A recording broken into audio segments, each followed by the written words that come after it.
Hey folks, this is Riker, and if Diablo 4 Season 6 has been so great, why has everyone stopped playing? Steam numbers are down, and they're down considerably faster than Season 5. In other words, people played Season 5 for longer than they're playing Season 6. So, why might that be?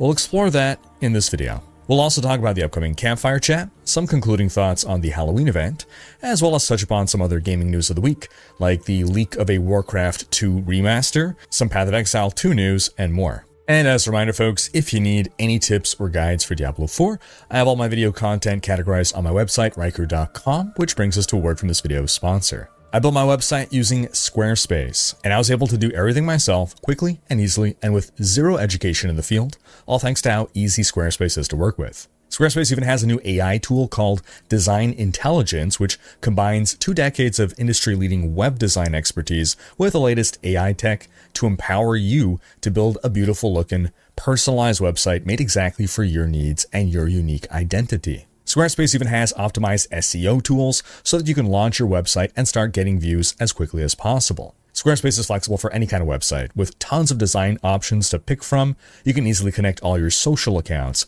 and also upload your video content and organize your video library. You can sell products or services, and with Squarespace Payment, you have an easy way to manage your payments in one place. You're just a few clicks away from being able to receive payments through your website, all while offering customers popular payment options like Apple Pay, ClearPay, Klarna, and ACH Direct Debit. Basically, if you want to build a website, I recommend Squarespace. So head to squarespace.com/Riker or click the link in the description to start your free trial and use code Riker to get 10% off your first purchase of a website or domain. That's squarespace.com/RHYKKER and use code Riker. All right, starting with the Diablo 4 news, we're getting a campfire chat next Tuesday for the mid-season update. It'll start at 11 a.m. Pacific. They'll go through class balance changes, content updates, and more, with the usual Q&A at the end. Now, what are you folks hoping to hear during the campfire chat?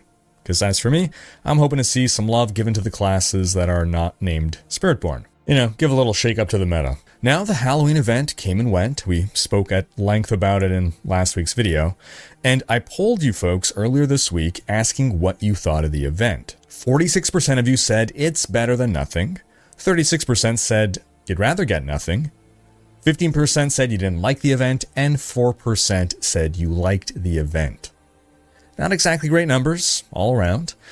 And I think for a lot of people, it just didn't really feel like an event was even taking place. One could easily go the entire event without doing a nightmare dungeon and running into any of the shrines. If you had somehow accidentally skipped the splash screen that you get when you load in during the event, and just went straight into the game, you may literally have not even noticed that there was an event going on at all. Now, if we compare this to the Diablo Immortal Halloween event, which ran from October 9th to November 6th, we see that the town hub in Diablo Immortal was decorated in pumpkins and whatnot. Very festive, feels like something is going on, the world is different. Then they brought back a recurring event called Survivor's Bane.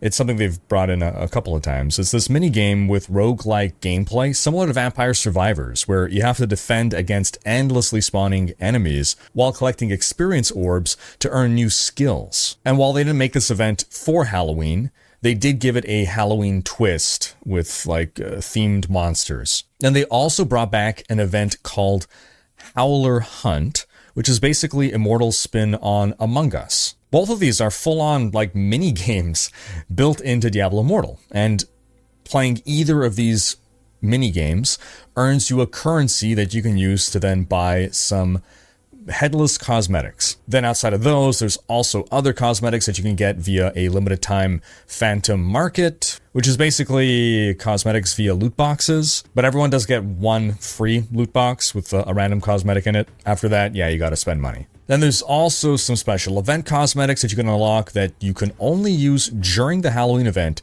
every year. So kind of like Halloween costumes.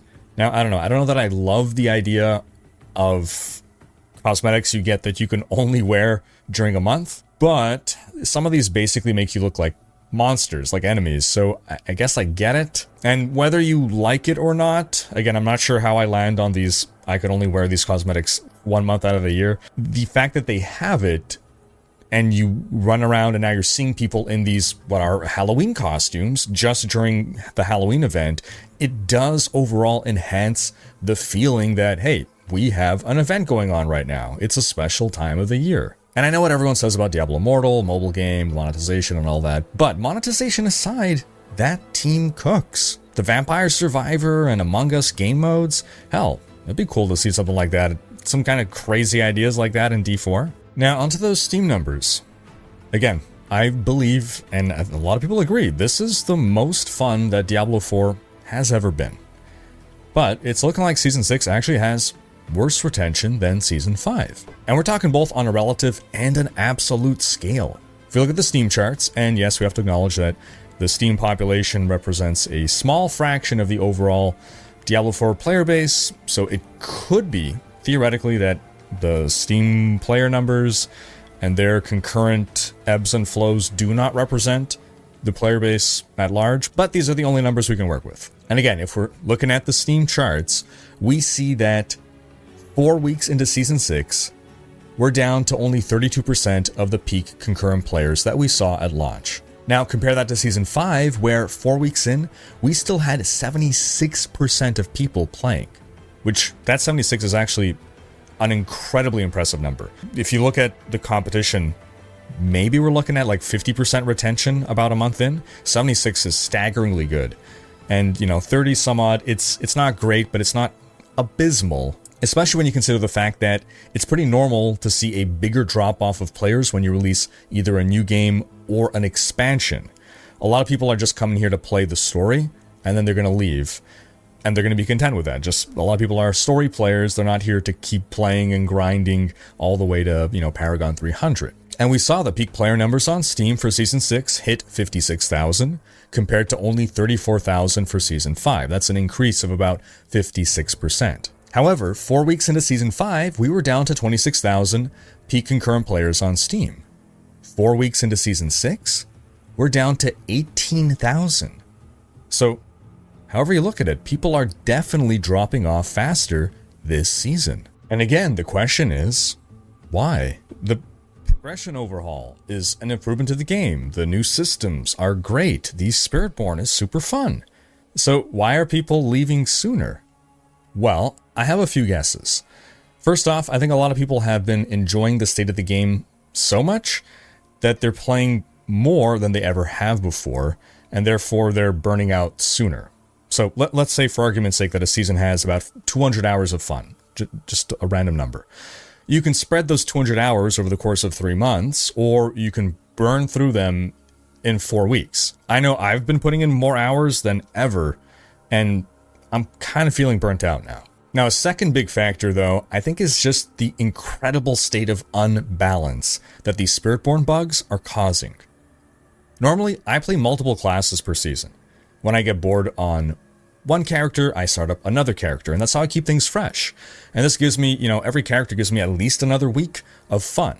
But with the Spiritborn being a million times more powerful than other classes, I just can't bring myself to play the other classes. The power disparity is just too great. And I know some of you guys can do it. You can play off-meta builds. You can make your own build. You can run an F-tier build and have fun. And that's great. I'm happy for you. I really am. But for myself and a lot of other people, we just can't force ourselves to feel a certain way. We just can't get there. And I think a third factor is because of how broken the Spiritborn is. It's just so powerful that we've just been blasting through the game faster than we otherwise would have. We farmed up all of our gear and our Masterworks and our Paragon much, much faster.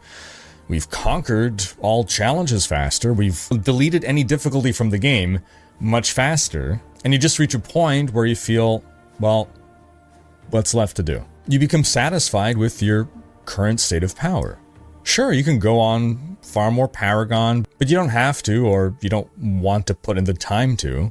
Sure, you can try to farm for perfect gear, but your current gear is good enough because it already obliterates everything in the game. So you just reach a point where you're okay with moving on. That's why I'm really hoping for a shakeup with the mid-season patch. I'm hoping it's going to revitalize the season. Now, outside of that, I think for a lot of people, the gear chase right now as well is too difficult. think farming for good greater affix items is a grind that a lot of players are tapping out of. Now, could be that the drop rates are tuned a bit too low currently, either that or we need more protections for multiple greater affix items rolling well. By the same token, though, I do think it's important for the game to not become too easy, and it's just an incredibly difficult balancing game that the devs have to play. If it's too easy to power up, then, well, we're all done with the game in a week, which means that we had 1 week of fun, but then we have 3 months of nothing. But then if it's too hard to gear up, then people just burn out, stop having fun, and they give up at some point. And the devs have to find just the right difficulty to keep you chasing long enough to maximize your fun. But the biggest problem is everyone has a different threshold here.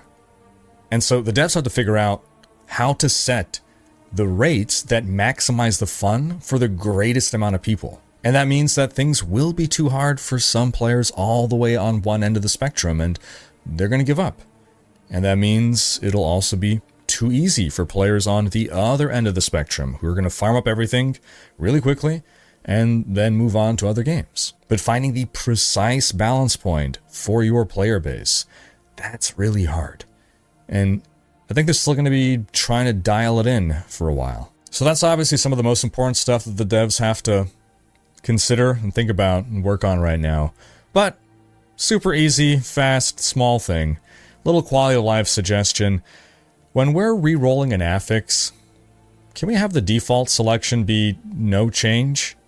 Whatever the original intent of the design, the way we use enchanting in practice is not to roll once and go, ooh yeah, I like that, I'll stick with that. We re-roll multiple times, we're looking for a specific affix, and we're clicking no change, no change, no change, no change, no change.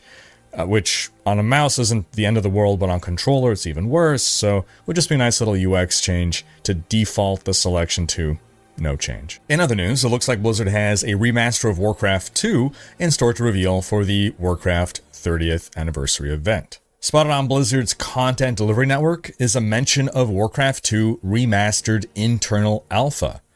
Also, ex-user Stuyven has data mined these images here. So, pretty conclusive. We know that Blizzard is planning to have a stream on November 13th to celebrate Warcraft's 30th anniversary, which they promise will include something for everyone, from old Warcraft fans to new. I'm an old Warcraft fan. I never really got into WoW, I'm just not into MMOs, so a Warcraft 2 remaster would definitely be something for me. The StarCraft remaster was great, as was the Diablo 2 remaster.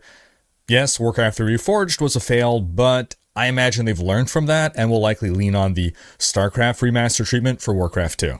I'm excited for this one, but we'll know for sure on November 13th. And before any of you get even more excited, the odds of a Warcraft 4 reveal, yeah, not happening. No RTS game has been greenlit by Blizzard in years. Jason Schreier confirmed this in his latest book here. Now, I do believe that now that Microsoft has bought Blizzard, yes, Microsoft does want to be in the RTS space. And I do think Warcraft 4 is a possibility now, but it would be at best in early concept phases now, if we're even there at all. And there's no way that they would reveal it so early. Blizzard does their reveals when a game is maybe 3, max 4 years away, not 5+. Then, in some BioWare news, in a recent interview with the Rolling Stone, it has been confirmed that Dragon Age: The Veilguard will not receive any DLC. And this has nothing to do with the game's reception or sales. They had already stated months ago that there were no plans for DLC, and they wanted the game at launch to be a complete experience. And what was specifically said in the interview is that BioWare's full attention has shifted entirely to the next Mass Effect, though Veilguard players can still expect quality of life improvements and other small updates as per IGN. Then in that same Rolling Stone interview, Dragon Age creative director John Epler hinted that we should not be expecting any remasters of Dragon Age 1 or 2, because those games were made on a proprietary engine, and there's only about maybe 20 people left at BioWare who know how that engine works. Dragon Age 1 and 2 were made on BioWare's Eclipse engine, which no one has used in over a decade at this point. Starting with Dragon Age Inquisition, BioWare moved the franchise to the Frostbite engine. And as for the Mass Effect games, those were made on the Unreal Engine. Honestly though, if there really would have been enough of a desire to invest into this project, they could outsource it the way Blizzard basically outsourced the Diablo 2 remaster to Vicarious Visions, now Blizzard Albany. I mean, sure, it would be difficult to do, but so was Diablo 2 Resurrected. And this is a problem that you can just throw resources at. With enough time and money, people could figure out how to do it. The question is, do they want to spend that money? Then in some Path of Exile 2 news, we got a gameplay video showcase of a new mercenary skill, Cluster Grenade, as well as a gameplay walkthrough with Sony Interactive's legendary Shuhei Yoshida. We also learned that it'll take around 50 hours to play through the campaign in PoE 2.